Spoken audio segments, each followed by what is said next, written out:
do what I like to call toilet paper scars. So these are really easy to use and it's really easy to make. Like I said, I like to make things out of household items.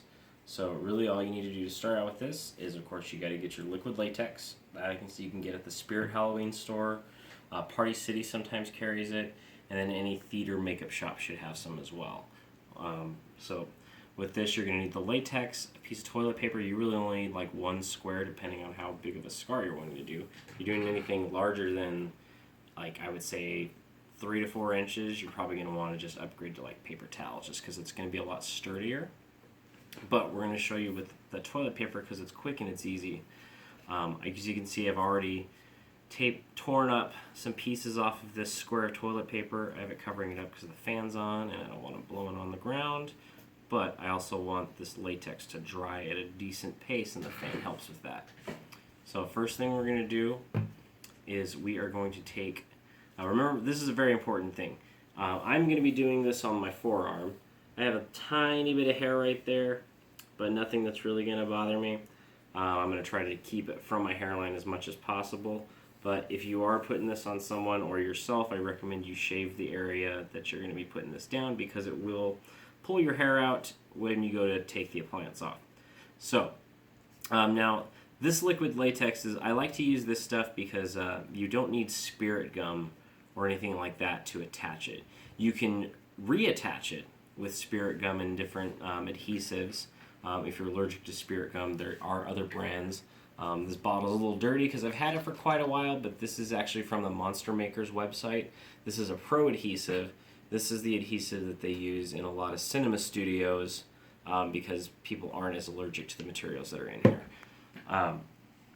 Now, with liquid latex, this stuff, like I said, you can get it at the Halloween shop.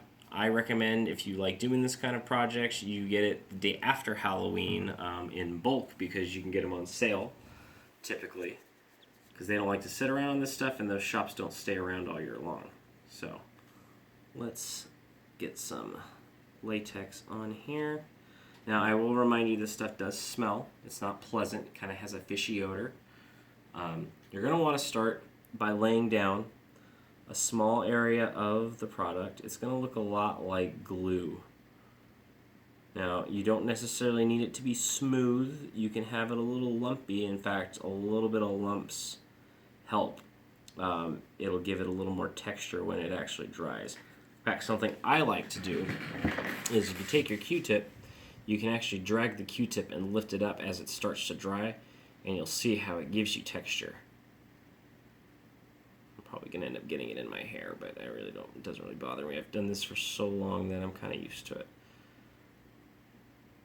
So you can see I've kind of laid down a nice little base layer. Kind of looks a little bit like a leech. So I'm gonna use the lid here to hold my Q-tip full of latex. Delicious. So we're gonna take some of this toilet paper. This is a nice little piece. You can see you don't want anything too long. You want to kind of make them about half of the size of the wound you're making, because that'll let you layer it out in different spots. So what I'm going to do is I'm going to take it. Oh, my stuff's blown away here. You're going to take it and you're going to kind of not really twist it, but just kind of press it together so it has a little bit of a fold. You don't want it to be straight flat. You actually kind of want it to be like a little bit, kind of like just a little flat wad.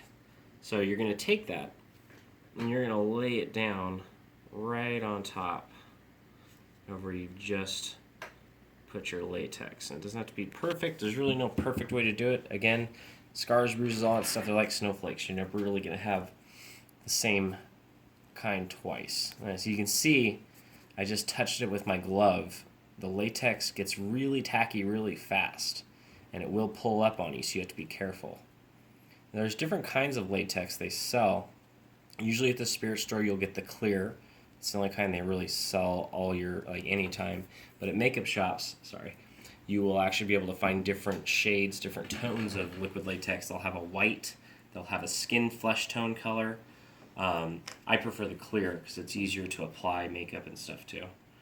So you're going to get a little more. The next step is to take your brush, get more latex on it, and you're just going to layer it on top.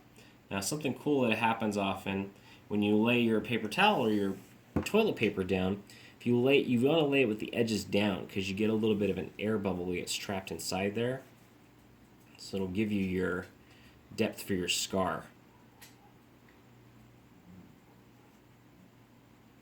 Now you want to take this and you want to make sure you coat, I don't just want to say coat. You want to line every side of that toilet paper with the latex. If you use too much, you're going to lose that air bubble, that air texture that's trapped inside there. So now the thing with latex is if you get fresh latex on your brush and you start touching the tacky parts, it's really not going to pull up too bad on you. It's just going to add a little bit more on top, which is cool because it helps you blend it into your skin. You can see it's really getting tacky there. The toilet paper will start acting just like the latex, and it'll come right along with it. So that's about really what you want to do. So you can let the air dry that. Like I said, having my ceiling fan on is really helping with this process. The key is you really want it to dry all the way before you start applying any kind of a makeup to it. That's where it really will start to get problematic with you, is if you're trying to apply stuff to it and it's still wet, you're just going to make a mess. So we're going to probably let this dry for a minute, and we will come back to you as soon as that's done.